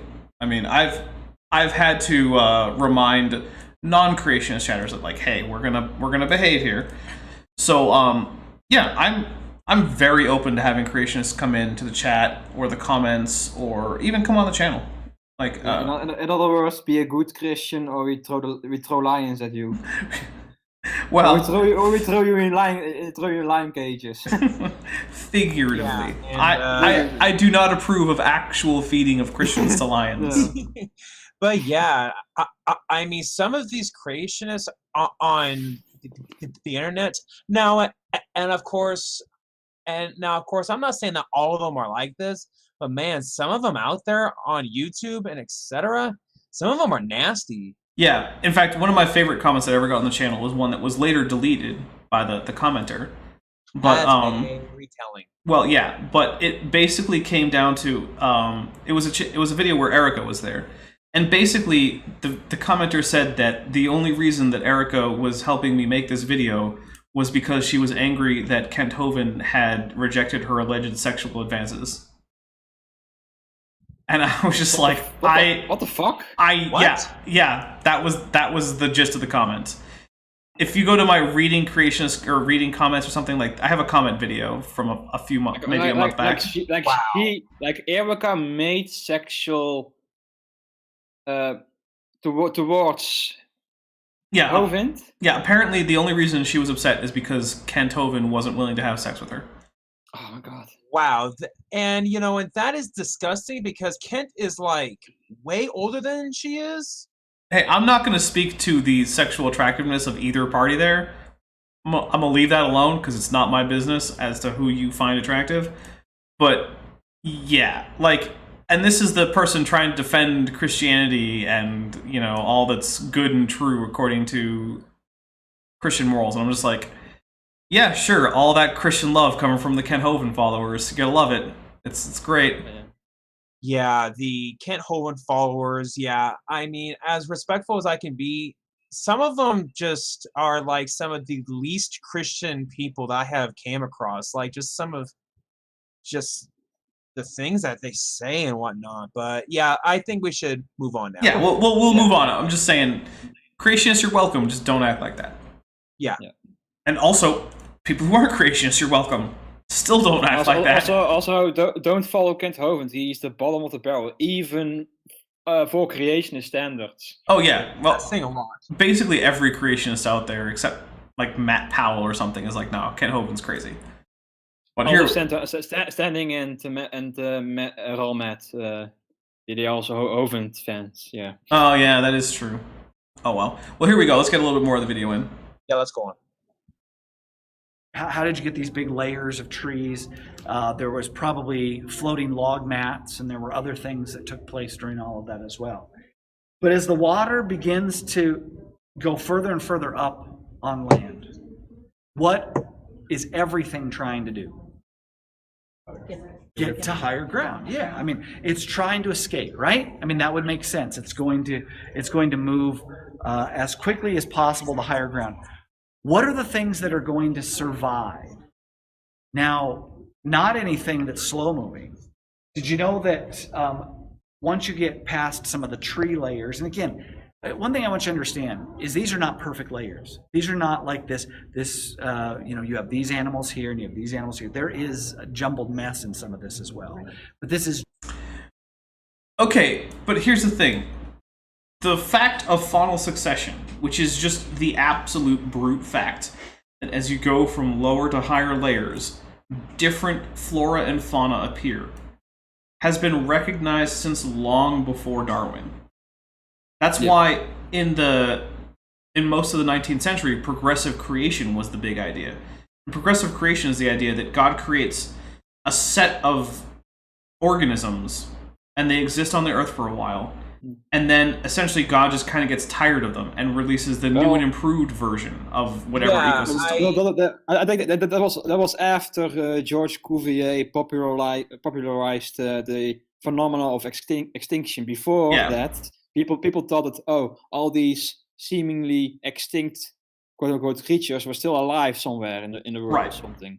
But then they changed their mind and they say, oh no, they are extinct. But then of course now you have successive creation of Well, the problem, one of the big things that made people realize that there was probably extinction as opposed to just these were somewhere we just don't know where, was the discovery of Pterodactylus, which is also from the Solnhofen Lagerstätten. Yeah. And Pterodactylus was just so unlike anything that existed that anyone had found, and yet it was a small coastal flyer. Why wouldn't you see it? Where would it have gone? If it exists, people should have seen it. It wasn't some kind of weird monster that could exist at the bottom of the ocean. It was just it was basically a seabird, except it wasn't. It was radically different from a seabird. And so that's one of the things that sparked the idea that maybe extinction is a thing. Maybe some animals just aren't around anymore. And then we got to, faunal succession, which is evident in geology. Maybe these were recording extinction events followed by new fauna, and then that was when progressive creation became a popular thing. And then eventually Darwin gave an explanation as to why you don't need progressive creation, but you can still get faunal succession. And yes, extinction events still happen, it's just that there are survivors and they then proliferate and radiate into new niches and whatnot. So you can also see some of the survivors are close, or maybe like somewhat close members of the previous fauna, like some members. Yeah. Like the opposite, like the sloths and the anteaters and and armadillos of South America, like they were survivors of the and relatives of the extinct creatures that he found. Okay, hold on. Evolution number 9 says Kent knows a trucker who has seen a pterosaur. That's true. Have you guys seen that video? I have not. So Kent Hovind, he interviews this trucker from Texas who claims that while he was on his route on a busy highway, he saw a pteranodon flying over the highway, and no one else bothered to report this. But Kent Hovind just eats it up. Oh my goodness, it's a little crazy. Probably a bird or something. Yeah, or just nothing. Maybe he was just imagining things. Because here's one of the things, though. Well, no, I'm not saying that as an insult, right? Because truckers are a group of people who tend to be fairly sleep deprived. And if you've ever been severely sleep deprived, you may have actually experienced hallucinations. I have. When I was in the Navy, there was an occasion where I had not slept in something coming on to like 50 hours. Jeez. And I was starting to see things. And that's why I called up and I said, I cannot continue to perform the duty that I had been assigned. Like, I have to leave because I'm seeing things. And because I realized there probably weren't 3-foot centipedes down in the engineering compartment. Yeah. Or bats. Because I was seeing 3-foot centipedes and bats and shell casings from bullets scattered around the floor. And I was like, all of this doesn't seem like it actually exists. So I'm going to leave now. Mm-hmm. But yeah, if you've ever experienced that... Go home, go to bed. Right. Well, I just went back to my rack. I couldn't go home, but... But yeah, like if you've ever been severely sleep deprived, which is a thing that happens to truckers a lot, you see things. It's one of the reasons why there are such strict safety precautions around trucking. So, I can see why. Yeah. You can also have things like I remember. I think well, it was Neil deGrasse Tyson who retold the story of like a police officer chasing a UFO, but it was Venus that he was chasing. If you turn your car and go on the highway it appears to be chasing you, but of course because it's so far away, it appears to be chasing you. So he thought oh no, it's a UFO chasing me around or something like that. And I don't know. It's you can have stuff like that happening. Yeah, I mean, people make silly mistakes. So it could just be fatigue. It could just be a mistaken bird. Like, and TD Lane asked to get the link, and then eventually he found it. So he had something to correct. So we'll let him in for a bit. Okay. Apologies, I didn't realize you sent it through Discord. Sorry, man. Okay. Yeah, about the Cambrian, it's important to note that we have practically nothing from the Fortunian period of the Cambrian. Like, literally nothing. And then we start seeing trilobites in Series 2. Yeah. So we know they had to have originated either in the late Ediacaran or in the Fortunian. Well, that is one of the interesting things, is there are certain periods of Earth's history where we have virtually no rocks. For instance, the reason the Cretaceous is divided into the early and late and there's no middle Cretaceous is because basically there's a bunch of missing rock. We just don't have much rock from the age that you would otherwise call the middle Cretaceous. And so we just kind of we just won't have one. Mm-hmm. And the only deposits really that you find that I'm aware of are some scant deposits in Texas where you find things like Alamosaurus, which, by the way, is not named after the Alamo. Really? Yeah, Alamosaurus. I can hear Creationists taking you out of context and saying, "Oh, see, the scientists are hiding these missing layers." All right. So, by the way, Vandalia 1998 gives us a $4.99 US super chat that says, "Gotta get going to set up my stream in a bit, but if you want to learn about cosplay after Dapper's stream, come on over." Well, hey, anyone who, if any of my mods could link Vandalia 1998's channel in the chat. Oh, I can do that. Okay. So, I also am a fan of cosplay, so that sounds right up my alley. Well, there you go.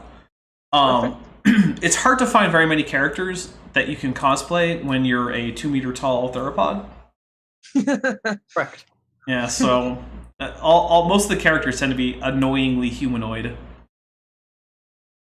To be fair, you could try to cosplay as Baloo from Jurassic World. I guess that's true. You could. I'm significantly bigger. Right, but you could say that, just like that, Blue just decided to... She just lived a really long time because that's how it works. Okay. Yeah. All right. As a second note, nearly all the soft fossils from the Cambrian are known from only a few Lagerstätten, and the same thing with like large predators like Anomalocaris. They aren't known until we get to the Middle Cambrian. Yeah, it's not the case that all of these organisms just appear at the beginning of the Cambrian and then we just go. The Cambrian is essentially 150 million years or something? No, it's a 50 million year. It's a 50 million year period of diversification. Yeah, and to give a timescale, the Cambrian starts 541 million years ago, ends 485.4 million years ago, and the first 12 million years, we have nothing. Ooh, Thronimulus points out I could be some kind of corn demon. That might be fun. But well, let's get a little bit more of the video in because we're getting close to the time where we're gonna have to stop soon. So yeah, I'll be on mute. Ryan chat. All right, we might have to finish the rest in part 4 or something. Yeah, we're not gonna get through it today. It's generally what you find in these different layers. Once you get past the Carboniferous layers, you get to a layer that has your big, slow-moving sauropod dinosaurs, like Argentinosaurus. You have other ones that were probably lived along the edge of the water. And so they're not going to get to move that quickly. They're probably not even going to think to move as the water and the sediment now hits them and begins to bury those creatures. Okay, so let's remind ourselves of the earliest dinosaurs, right? Yeah. Okay, so we get Triassic dinosaurs. Triassic dinosaurs are almost universally relatively small and fleet-footed. Yeah, bipedal also. Oh yeah, almost all. But and I maybe Plesiosaurus was like facultative. Bipedal. But, yeah. Plesiosaurus almost certainly could at least run in a bipedal fashion and was probably quite fast.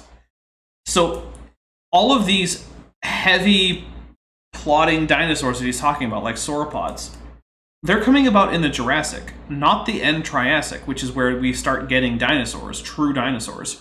Late Triassic is where the dinosaurs start appearing in the fossil record, and they are small and swift. They are the exact kind of dinosaurs who, according to this model, should not be found lower than things like Argentinosaurus, which, if I remember correctly, is actually an early Cretaceous. You thought like swift theropods living alongside these big lumbering sauropods. Right, like why is it that Allosaurus and Ceratosaurus are buried with so many sauropods in the Morrison Formation in the Jurassic, whereas then you don't... There's also swift theropods in the Cretaceous. Why is Velociraptor so much better at getting away than, something like Ceratosaurus or Allosaurus? Like, are they that much faster? And the answer actually turns out to be no. The speedy abilities of Dromaeosaurs has been greatly exaggerated. They turn out not to have actually been good sustained runners based on more recent biomechanical studies. Damn it, Steven Spielberg, you lied to me. No, he didn't lie. He was going... that was the current thinking. Yeah, I know, but still. Right, yeah. You should not get your paleontology from Jurassic Park. Yeah, and according to Jack Horner and Steven Spielberg, they actually got into a lot of fights about how the dinosaurs would be portrayed, and Jack Horner said that Spielberg like 99.9% of the time he would always win. Yeah, of course, it's his movie. Yeah, Spielberg. Well, the thing is, the movie is there to make money and be entertaining. Mm-hmm. If a fact about dinosaurs makes them not entertaining, it's not going to make it into a Hollywood big budget movie. So no feathers, sorry. That's the thing, though. I actually think feathers would be entertaining, and there haven't been a whole lot of Hollywood dinosaur movies outside of the Jurassic Park franchise. But if you look into B movies about dinosaurs, there has been some infiltration of at least proto-feathers. And part of that is because B movies are starting to buy CG assets from paleo artists who are creating actual reconstructions. And so, oddly enough, we're in a situation now where big Hollywood dinosaurs are not very accurate, but there are some B movies that actually have pretty spot-on CGI dinosaurs in accuracy terms. So, Yay! it's a weird sort of situation. And also, the idea of feathered theropods is starting to penetrate into the public. Like, most kids know that Velociraptor looked more like an eagle than it did like a lizard. And I actually have a note to make. The problem with the Jurassic World franchise is they have to adhere to continuity, of course, so they can't radically change their appearances. although I have heard a rumor, and now granted it's a rumor, that it's possible that we might see feathered dinosaurs in Jurassic World Dominion. It's because of it's because you know, like the most people do now know that theropods did have feathers, and so and then a way how they might work that into the plot is if they try to explain like that some of the competitors of like InGen in the movie, like, you know, tampered like with their own dinosaurs, and the fact that they're able to get them with feathers. So it's possible we might see them in Jurassic World Dominion, but don't get your hopes up. Instead of frog DNA, they used duck DNA, and that's how they got it. I mean, it would be way more reasonable to use duck DNA anyway. Yeah, right. As a note from chat, a person's name who I sadly can't say because of PG-13, made a note. Our friend here skipped the Permian and Jurassic.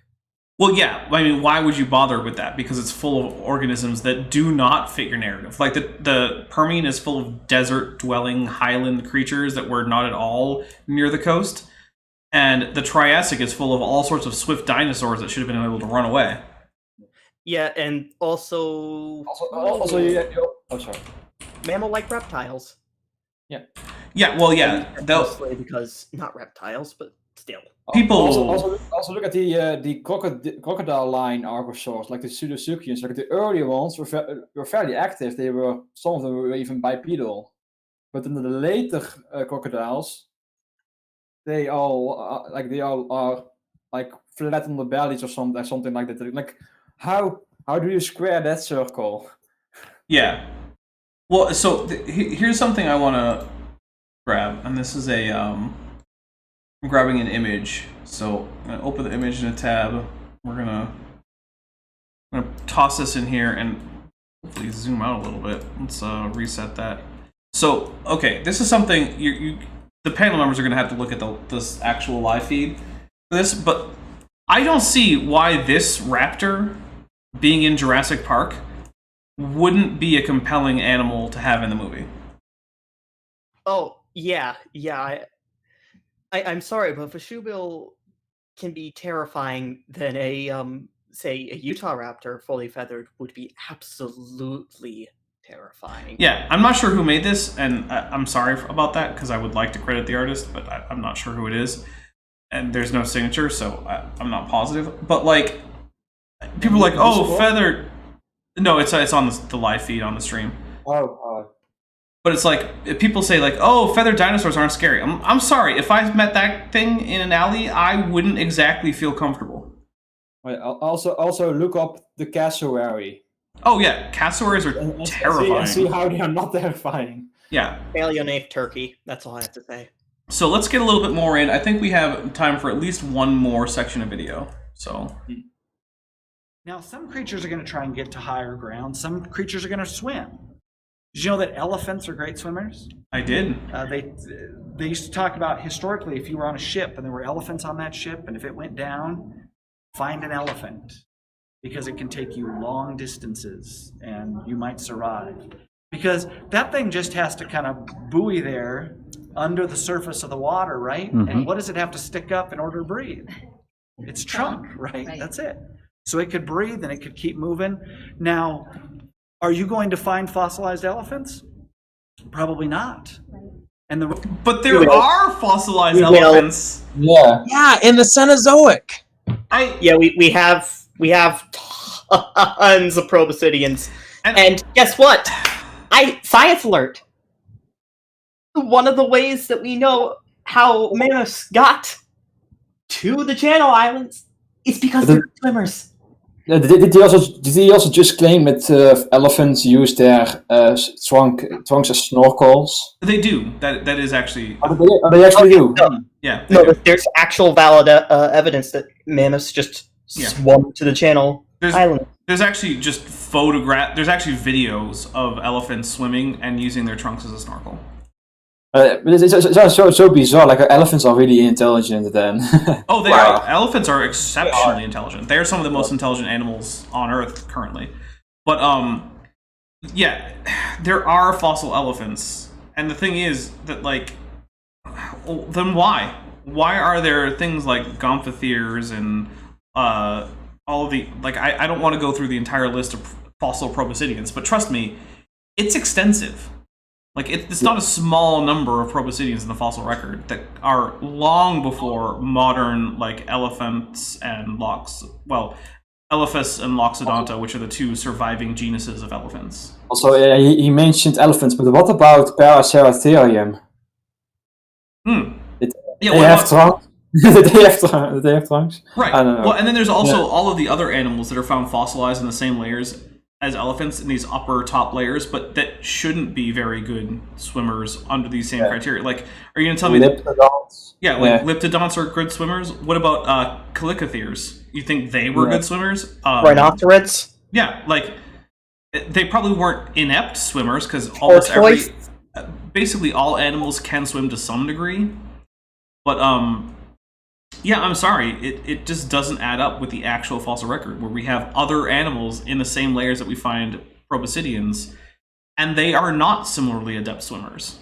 So again, at every single step, it is trivially easy, if you're familiar with the fossil record, to just say, well, what about this that completely invalidates your proposed sorting mechanism? So yeah, basically, so far it's basically just been, oh hey, here's a sorting mechanism, and then we can just easily point out, well, here's an organism that violates it by either being found too early or too late, according to you. The only thing that really matches the order of fossils in the in the stratigraphic order is basically taxonomy. You have the early members of mammals appeared before more derived forms of mammals like primates or something. If you look at it with such a fuzzy lens that all you're worried about is what we now call classes of organisms, then okay, I guess it kind of broadly fits. But if you narrow down to look at actual specific fossils, the whole thing just falls apart. And but I think that is going to be where we're going to start wrapping things up. So I'm going to start from the bottom and work my way up to the top. T-Lane, do you have anything that you want to plug or give as an announcement or anything? Not really, other than the fact that tomorrow I'm going back to work in video making. Finally. Awesome. This will be what, video 3? Well, technically it'd just be video 2 because the first one's just a after show. Hey, it exists. It's there. It's a video on your channel. You're free then. All right. Nestle 20, what do you got? I just want to mention that I got a notification about a new subscriber from the live chat, and thank you. Awesome. Well, thank you very much. It is always appreciated when I can spread the subscribers around, because a lot of the people who I have on my channel are people who I think it's worth subscribing to. So, all right, Eric, what do you got for us? Okay, so during part 2 of this series, I said that I was planning on doing a walking touring debate with this guy, sort of like the Bill Nye Ken Ham touring the Ark Encounter, but unfortunately that's no longer going to happen. It's because of the fact that I said that I would want it to be recorded live, but the guy said that he didn't want to do that, and I think I can imagine why, Yeah. So yeah, it's probably because of the fact that he probably doesn't want to risk, having himself feel like he got defeated in front of a group in front of a large amount of people watching. So a group of atheists, which isn't actually my audience, but sure. But yeah, so unfortunately, that's no longer going to be happening unless if he changes his mind.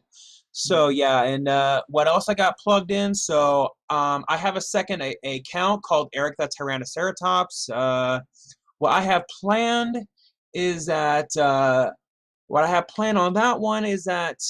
So there have been some arguments that YECs use about the ecostones, which surprisingly I have never seen ever been refuted, like in any of like the videos debunking those stones goes. Like, we find circles on the dinosaurs on the stones, so therefore they're authentic. And so yeah, so what I have planned is like that I'm gonna do like this big extravaganza video on my second channel, debunking the ecostones and whatnot. When they'll come out, I have no idea. I am still waiting on my friend like who's going to be finishing up some of like the rest of the character designs for that channel. And so as far as my primary channel goes, Eric Beerfeller 92, I have a few more things that piss me off episodes planned, Nice. but I am gonna have to start using a new theme song now. It's because the theme song that I did use is a copyrighted song, and I seriously don't want to have to risk any more copyright stuff. So yeah, so I'm gonna have to start using a new theme song now. So perhaps Bent Hoven could maybe help out with that. All right. Well, we'll see what we can do with that. I'll let him know that you would like to contact him. And as far as this channel goes, so Tuesday is going to be another episode of Lyle with Landon. So if you want to hear us talk about astronomy and cosmology and whatnot, check that out. My friend Legs might be there. Bent Hoven is going to be taking that week off, so he won't be there. Then Thursday, right now, I am on track for the next update to the Speculative Evolution project to come out this Thursday. This is going to be like update 4 for Phase 2, and I'm still not done with Creatures for Phase 2. There have been a lot of submissions. So, yeah. And I haven't been taking submissions for like 3 months. I'm still going through them. So, yeah. Stay tuned for that. That'll be Thursday. This Saturday will be the video I mistakenly scheduled for this Saturday, which is the Kent Hovind, the challenge for Kent Hovind. Then the Tuesday after that will either be an Eric with Erica or a Kent with Bent. And then the Thursday after that will be the next episode of Fluffy Dino Lads, almost certainly. The only chance that it's not going to be that is if I get maybe a Things That Aren't Dinosaurs done. So, there you go. I think that's basically it, and we can wrap it up. So, thank you for coming, everyone, and thank you especially to all our super chatters, including Vandalia1998, TD Lane, and Ian Chen. So I wonder who that TD Lane guy is. I know, what a weirdo. Yeah, I wonder too. All right, well, see you guys later. Have a